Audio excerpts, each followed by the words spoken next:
This combat was up at Song Bay about January 27th of 1968. Now, the previous day, we had been fighting. We had our first real combat, which was in an empty field. I already told you guys about that. And one of our squads on ambush patrol in the rubber tree plantation there, about 250 meters away from our base camp, had ambushed a serious enemy movement, which was an enemy major carrying information about the attack that was about to happen with a full battalion of enemy soldiers right there around Song Bay. We figure it might have been 2 or 3 battalions. We're not sure.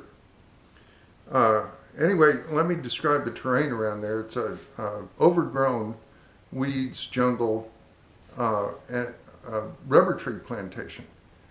Now these rubber trees, they all grow in a row just like corn, or any orchard.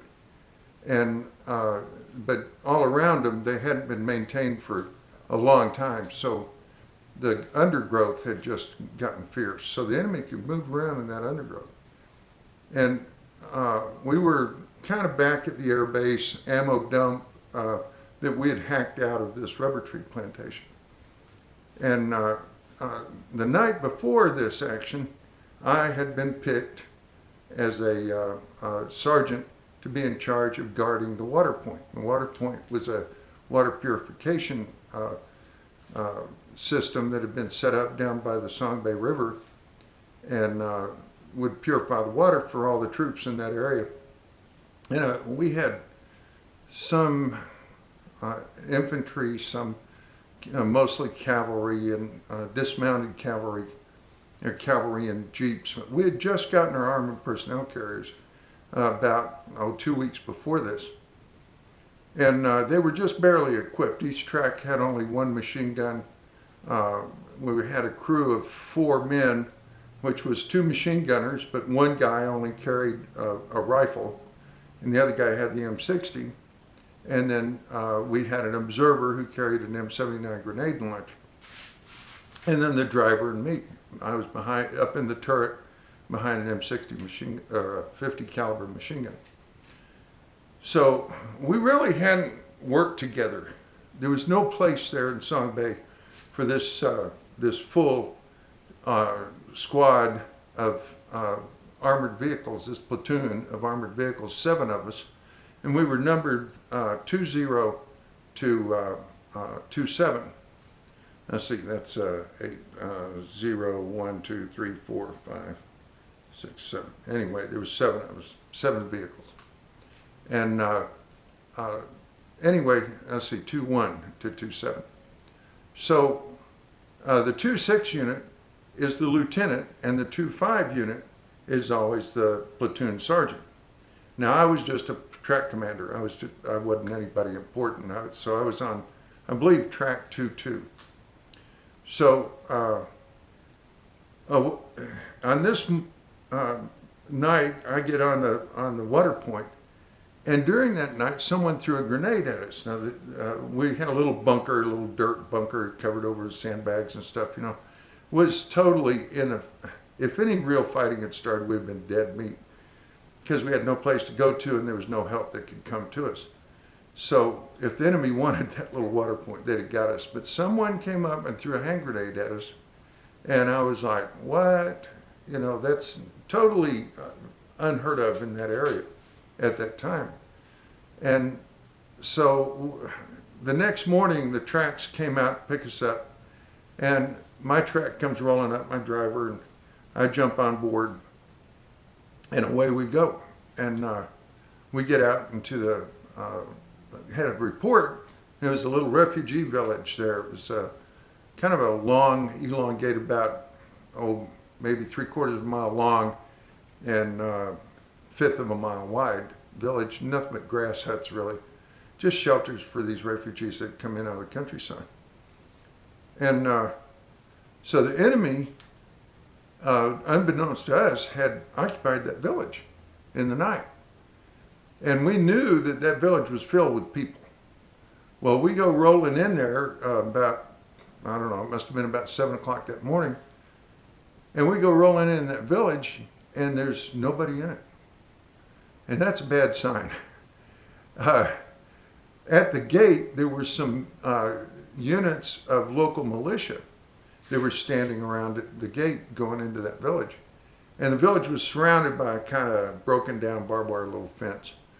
And it wouldn't have kept goats out, for crying out loud. But it was just a long U-shaped road that went in and then went around the back end of the village and then came back out.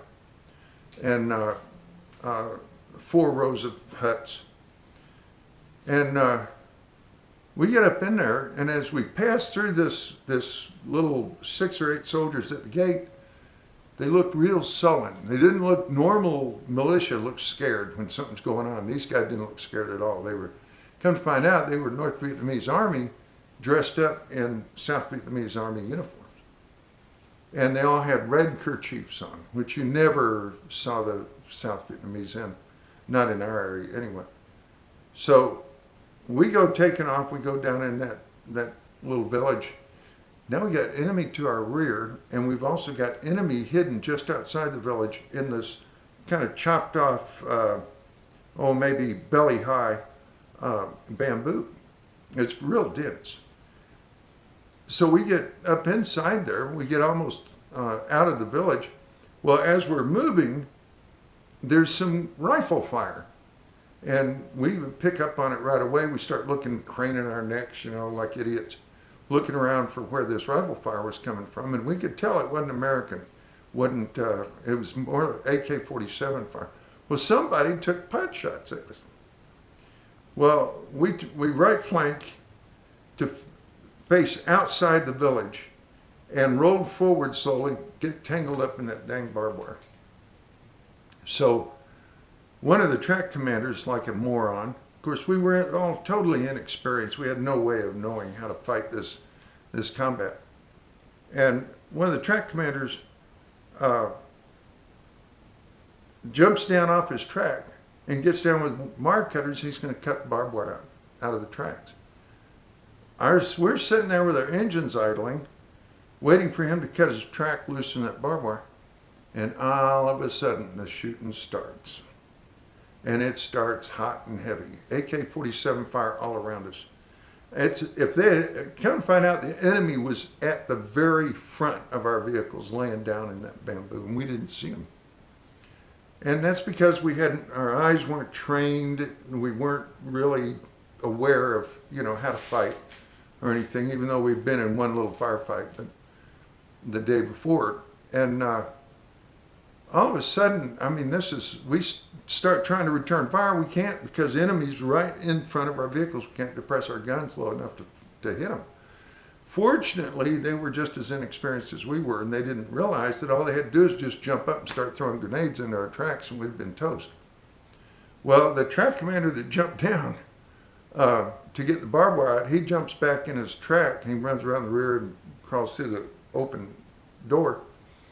And the machine gunner on that track jumped up. Our machine guns in those days were not mounted on swivel mounts. They were just laid across the top of the vehicle. He jumps up with his M60 and points it right straight down. He was the only one, and boy, he starts wasting them with that M60. Well, unfortunately, one of them shot him right through the belly button and severed his carotid artery, his